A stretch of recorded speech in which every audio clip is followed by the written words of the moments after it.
Well, good afternoon, everyone. I am not officially the last speaker.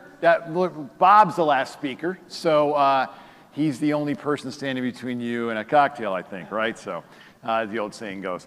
Thanks for being here today. The topic that I want to talk about is really around sales strategy. And so for the next 30 or so odd minutes, I want to walk you through how organizations who are suffering these 5 signs need to graduate from sales effectiveness. Sales effectiveness will not produce revenue growth for you. Now, a little bit about Sales Benchmark Index. We're a management consulting firm focused exclusively on sales and marketing. And we use the benchmarking method to accelerate revenue growth. So in this quest of revenue growth, we find that there's 5 common things across our study of 22,000 companies, 19 industries, and really, looking at about 315 sales and marketing metrics. All right, so the first sign that we see most executives and sales leaders struggle with is they are on what we call the Expectations Treadmill. So what is the Expectations Treadmill? That is something that I am on and have been on and continue to be on because the expectations keep enhancing and growing every single year. So you as a sales leader, you absolutely get on this treadmill. You start putting what we call standard operating procedures in place. You start to get expectations. You make the number. And then what happens? Quota increase, right? And you get a quota increase. And all of a sudden what? Then you start to make that number. You put in best practices. And you get a quota increase.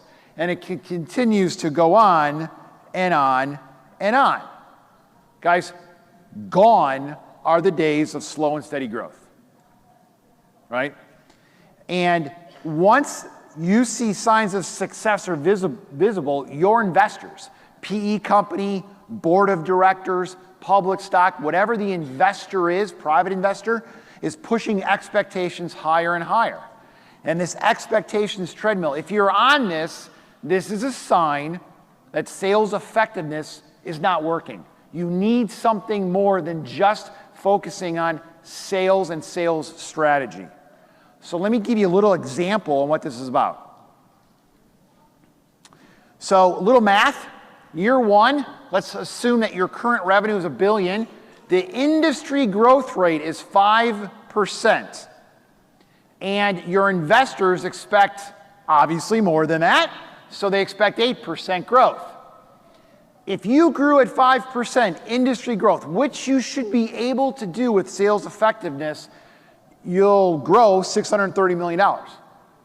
If you push that the investors want of 8% compounded annual growth rate, that's 2.16 or 1.16 billion. That means, can sales effectiveness make up $530 million? It cannot. You need to graduate and do something different if you expect to deliver $530 million more of revenue. This is the expectations treadmill, and we see executives, sales VPs, average tenure, 19 months. That's the reason. Because a sales vice president or a sales leader or a marketing leader, average tenure now, 15 months for a marketing leader. Why? I want more demand, I want more sales, I want more revenue, and I want it right now. Sales effectiveness doesn't do this for you. First sign, you're on the expectations treadmill. Second sign, you make your numbers sporadically, but not consistently and not always. Yes, you go from the penthouse to the outhouse in 1 quarter. Heroic efforts, sign the big deal. I've done it before, made the number at 11:59 on September 30th, right? And the next quarter I miss it and I go plead my case saying I pushed everything into last quarter. Sound familiar? If that's one of these signs that you are doing this, then you need to graduate from sales effectiveness. New products beat the competition. Who makes their number when a new product comes out? Everybody should. New sales leaders hired. New boss, got to improve sales productivity. Make the number that quarter. Product refresh. Those people in software know this as the reoccurring revenue refresh. I'm going to get some new licenses, right? Product refresh. These things only are temporary. I think everyone understands that. But if you're seeing this and you're witnessing this, sales effectiveness doesn't work. So what we talk about is what revenue growth. And it takes, just like it takes a village to raise a child, it takes a company to grow revenue.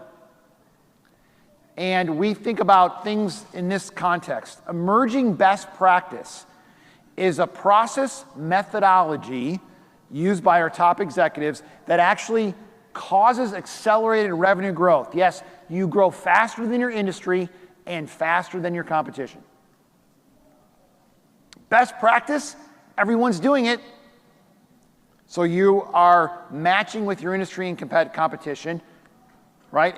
It actually keeps pace with what your revenue growth is and of your competitors.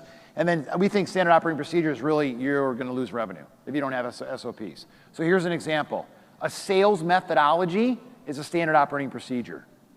A best practice, it's mapped to the buying process. An emerging best practice is that your sales methodology is not only mapped to the buying process, but it includes map to the individual persona of the buying decision team. So I'm doing and causing activities that influence the persona inside of the buying decision team. That's an emerging best practice. Sales effectiveness can't produce if your number is sporadic. Third sign here, your revenue goal is very hard to make and maybe unrealistic. If I had a show of hands, everybody in the room would probably raise their hand, right? This is unbelievable. 22,000 companies. We had a company in our research. So you can read it here, right? A company had a goal of 20% revenue goal for 20 years straight. That was the goal. The current revenue was $5 billion, and the industry growth rate was 5%. You're not going to make the number. That's unrealistic. But yet it was actually documented in their investor pack that this is what they were going to do.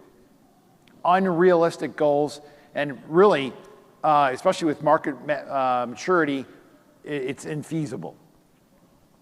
So sales programs don't take this into account, do they? They talk about how to execute the sales process better. They talk about what? How to maybe do a compensation plan under sales ops. They do territory design, quota setting, not revenue growth. Fourth sign, your industry is growing revenues faster than you are. If your industry is $10 billion, growth rate of 10%, it's growing $1 billion a year, right?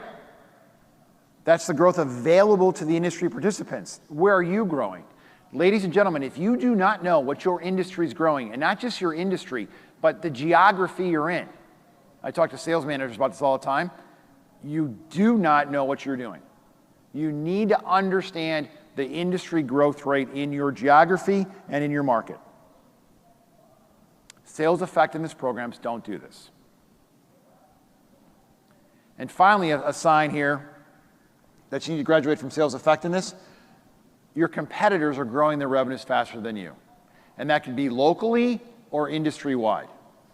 You need to know what your competition's doing and need to outpace your competitors. So we talk about what markets you compete in. Do you compete in a market share where you're battling it out on the street every single day? That's a different go-to-market than a market expansion when your high tide rises all boats, right?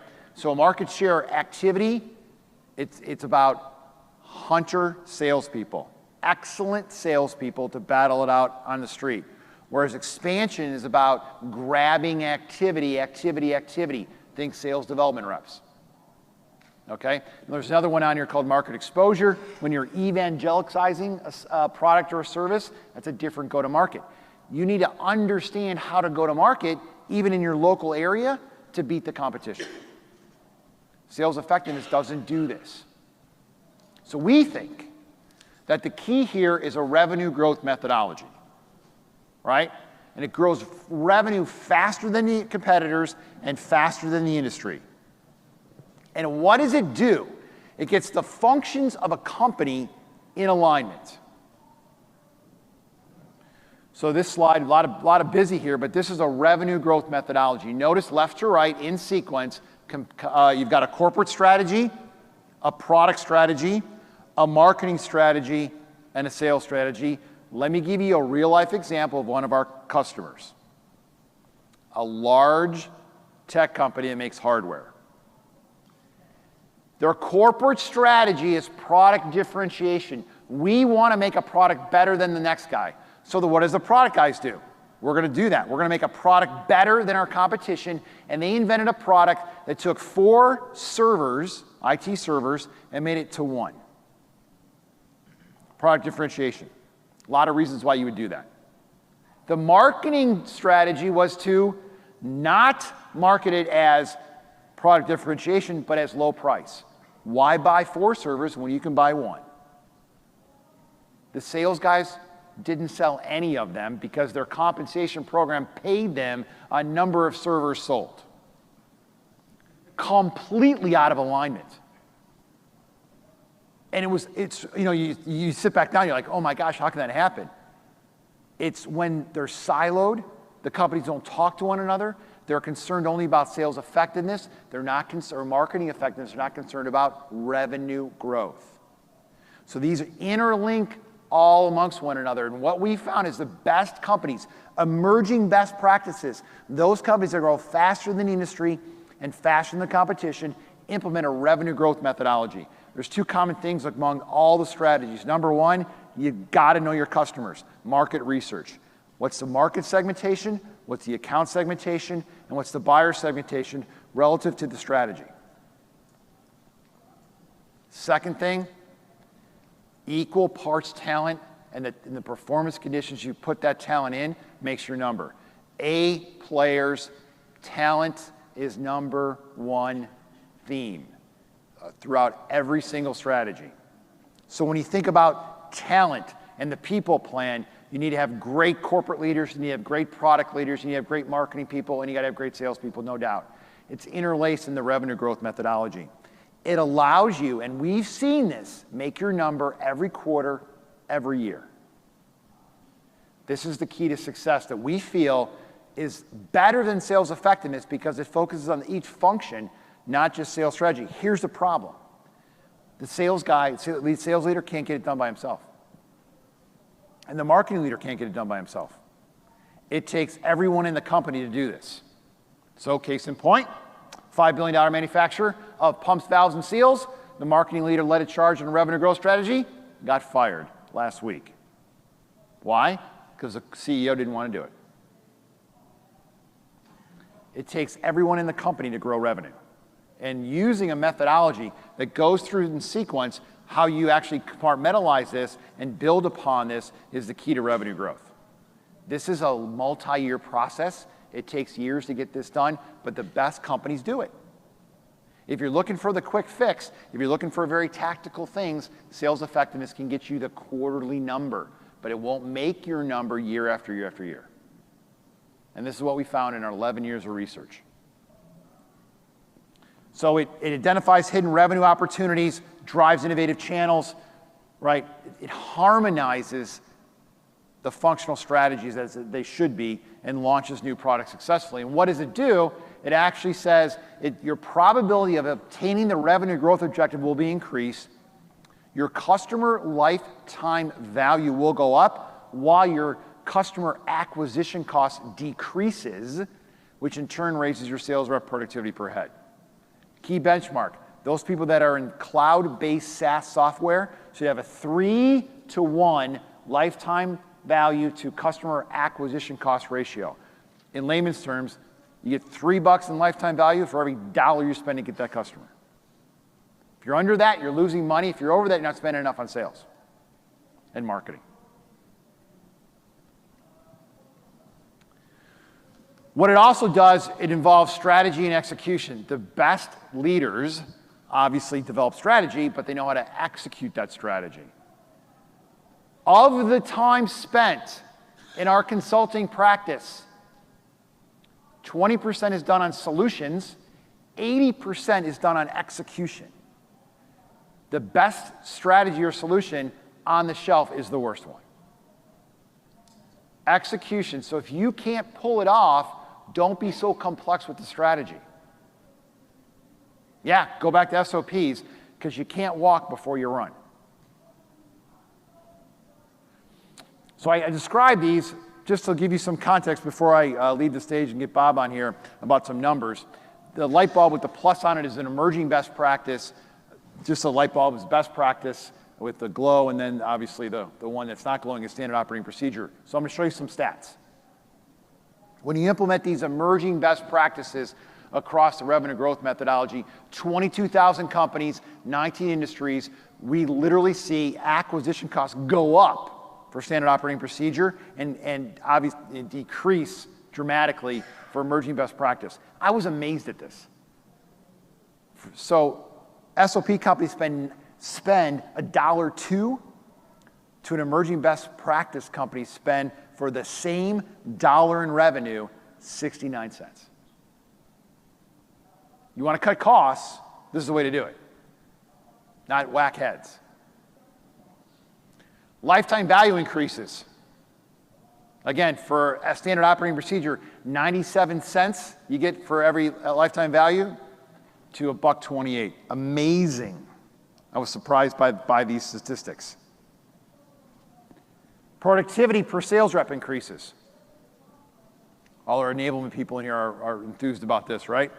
And you see the huge increase in reps making quota, overall plan attainment, and win rate of forecasted deals. Now, who's using what? 22,000 companies, 51% are just using standard operating procedures, 22% emerging best practices, and guess what? Those 22% emerging best practices have the highest valuation of all the companies of the 22,000. It means they're worth more money. Now, when you actually grow and you're worth more money, it what? Attracts A players, doesn't it?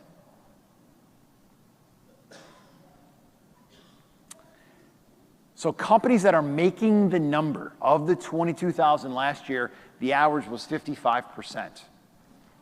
So 55% of those organizations made the number. And look at the emerging best practices. There's a compelling evidence that looking across revenue growth on your functional strategies is much hard to do, but has a huge payback to those that don't. The question is, can you actually do it? And that comes to the execution. So you have to ask yourself, is your strategy a problem? Are your tactics a problem? Probably a little bit of both. And can you build a sequenced roadmap that is a mixture of strategy and tactics together, execution, to actually get this done, and then go do it? It's the question, guys. But the payback is huge. So a little bit about us. We've got a daily blog, a weekly podcast, a monthly television show, and a quarterly magazine. And if we scan your badge, we'll give you a copy of what we call a revenue growth methodology workbook. So every year we release how to make your number in 2000, this year 17. And it's a self-diagnostic across all these practices that you can actually start asking yourself these questions. And if interested, SBI will come out to your location and run a workshop for you. And we'll go through these exercises to determine where you're at. Are you at standard operating procedure, best practice, or emerging best practice across that revenue growth methodology? All right, so get more insights at quotable.com, and thanks, guys, for your time.